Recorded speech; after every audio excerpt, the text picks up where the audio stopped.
大家好，我是李学正。今天这段时间我继续质疑中国演出协会网络直播分会。那么这几天这个微博也非常给力。我刚才也发了微博，这个直接给这个咱们微博的 CEO 王高飞先生说了几句感谢的话，是吧？微博对我的工作、对我的发言确实非常支持，特别感谢。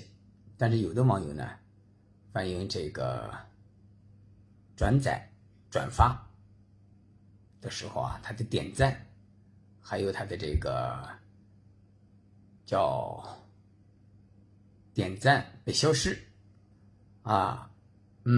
被禁言。这个问题呢，我相信这是个别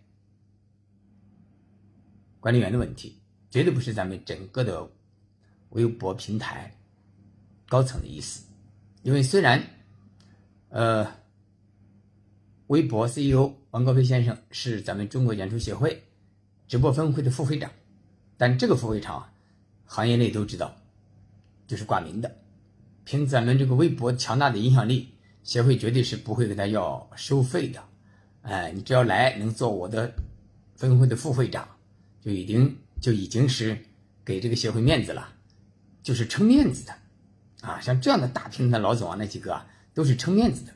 真正的有权利有利益的是会长或者秘书长这样的实际操作者，这才是真正的，也就是真正的操盘者，是吧？但可笑的是呢，咱们这个直播协会的分会的秘书长是六间房直播公司的副总裁。六间房大家知道好多网友给我提供是曾经因为涉黄被惩罚过的。这点就非常有意思了你看，直播分会一期又一期的惩戒惩罚劣迹艺人，结果支撑掌管这个直播协会秘书处的秘书长竟然也是有劣迹的单位，六间房因涉黄被罚。你说你每期发布惩戒名单以后，当然我再三强调，劣迹艺人必须惩戒，必须惩罚，必须有一个清朗行动，来还我们艺术产业、文化产业的朗朗乾坤，还我们一个好的发展环境。这个行动，这种惩戒是必须的，但是你惩戒的主题要合法，要正当。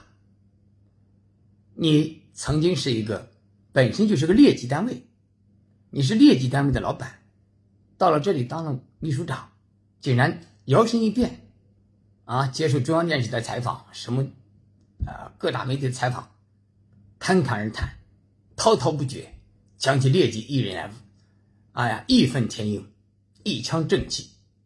但你自己呢，对不对？我觉得有点可笑，甚至我觉得有点可耻。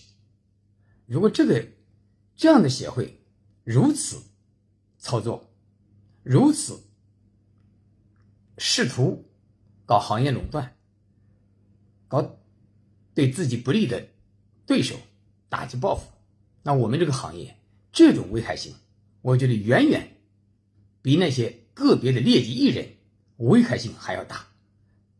这个才是我们文化产业发展的毒瘤所在。这些问题不容易发现劣迹艺人很容易发现舆论一下子就知道，封杀他也好，清理他也好，很简单。但你这个就很麻烦。为什么会这样呢？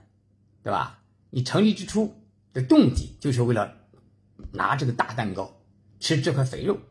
你们清晰地判断出了未来的直播行业是一个大产业掌握了这个权利，掌握这个行业的垄断权利，你就是拥有了大好的发展机会，这一点都知道，是吧？我觉得这是最让大家感觉到不公平、不公正的地方。你既是运动员，还是裁判员，而你这个裁判员还有劣迹，你怎么能做到公平公正呢？你怎么让你这个协会能够做到让大家心服口服呢？是吧？我觉得这是一个最需要有关部门注意的地方。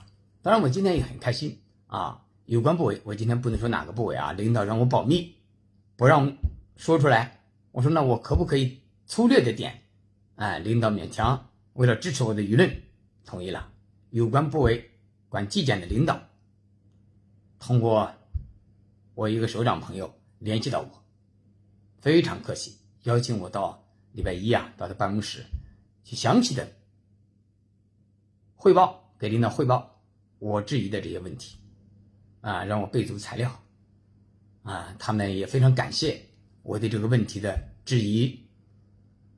当然他们也感到了舆论的压力，也希望我能够理解他们，给他们一段时间，他们会迅速推动调查程序，对在调查中发现的问题绝对不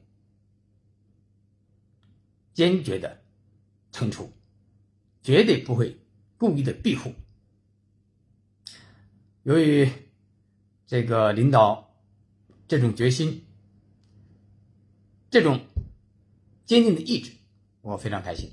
所以呢，我就想把这个好消息告诉大家。这个今天的时间短一点，因为我下面还有事，要马上下去。感谢大家，谢谢。